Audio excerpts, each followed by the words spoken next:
Mindless development is putting lives of horses and tourists at risk in Matheran. Matheran is a little hill station nestled away in the Sahyadri Mountains. Till recently, the only mode of transport in Matheran, other than a toy train that ferried passengers up and down the hill, were horses. During COVID, the authorities decided to turn the mud roads into paved streets.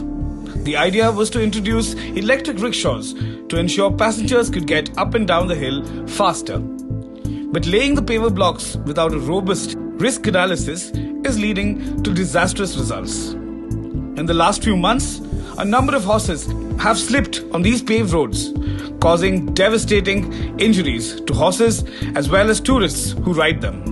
In some cases, both horses and tourists have lost their lives.